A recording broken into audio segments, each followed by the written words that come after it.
Bit के just बाद nibble होता है, तो 4 बिट इक्वल्स टू 1 निबल, और निबल के जस्ट बाद बाइट रखा है तो 2 निबल इक्वल्स टू 1 बाइट, और बाइट के जस्ट बाद किलो बाइट। और किलो बाइट में आपने एक डेटा जरूर देखा होगा व्हाट्सएप पे, जो आप वॉइस वगैरह भेजते हो तो उसकी साइड पे यहाँ पे आइकन होते हैं, और यहाँ पे लिखा होता है कि आपका जो वॉइस है वो 10 KB का क्रिएट हो गया। तो आप कुछ सेकंड्स का इसे रिकॉर्ड करते हो तो वो KB में चला जाता है, क्योंकि ग्राफिकल जितने भी चीज़ें होते हैं वो साइज में बड़े होते हैं। मतलब अगर आप किसी इमेज को सेंड करते हो तो वो MB में होता है, अगर वीडियो सेंड करते हो तो वो MB में होता है, पर अगर आप टेक्स्ट की शक्ल में चीज़ें लिखते हो, जैसे ये टेक्स्ट है और आप टाइप करते जाते हो टाइप करते जाते हो, तो इसमें ये सिंगल जो आपके पास यहाँ पे करेक्टर है, चाहे वो करेक्टर ABC हो, छोटी ABC बड़ी ABC, या तो फिर आपके पास कोई सिंबल हो प्लस माइनस डिवाइड मल्टीप्लाई, ये सिंबल्स, या तो फिर अगर आपके सामने 1 2 3 आ रहा है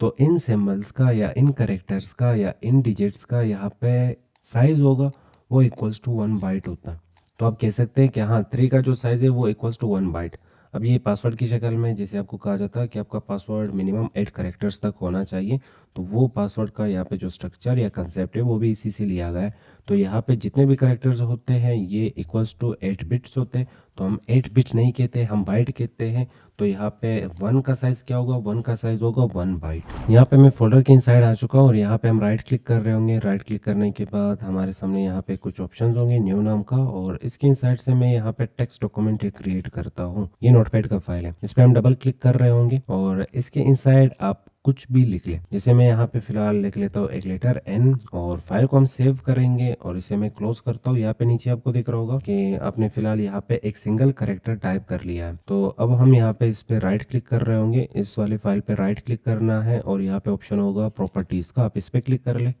क्लिक करने के बाद आपको यहाँ पे बताया जा रहा है कि फाइल का जो साइज है वो 1 बाइट्स के इक्वल हो गया, इसमें 1 बाइट के इक्वल डेटा आ रहा है। तो यहाँ पे एक सिंगल करेक्टर बिट में शायद ही कोई डेटा होगी, बिट बहुत ही छोटा मेमोरी यूनिट है, और हमारा जो डेटा के इनसाइड सबसे छोटा यहाँ पे जो चीज साइज ले रही होती है वो ये करेक्टर्स होते हैं। तो अगर मैं यहाँ पे ये करेक्टर्स लिख रहा हूँ या तो सिंबल, यहाँ पे कोमा मैंने लिखा, फाइल सेव और इस पे राइट क्लिक करेंगे और नेक्स्ट हम यहाँ पे प्रॉपर्टीज पे क्लिक करेंगे, तब भी बताया जा रहा है ये 1 बाइट के इक्वल है। और अगर हम यहाँ पे वापस आके कोई नंबर लिखते हैं, जैसे मैंने 1 लिखा, फाइल को सेव कर लिया, इसे यहाँ पे राइट क्लिक करके ओपन करूंगा, तो यहाँ पे भी हमें सेम बताया जा रहा है कि ये 1 बाइट के इक्वल है। और अगर हम यहाँ पे डबल क्लिक करके कोई नाम लिखते हैं, जैसे मैं यहाँ पे अपना नाम लिख रहा हूँ, और इसके इनसाइड यहाँ पे आपको कितने लेटर्स मिल रहे हैं और ये कितने बाइट्स के इक्वल होगा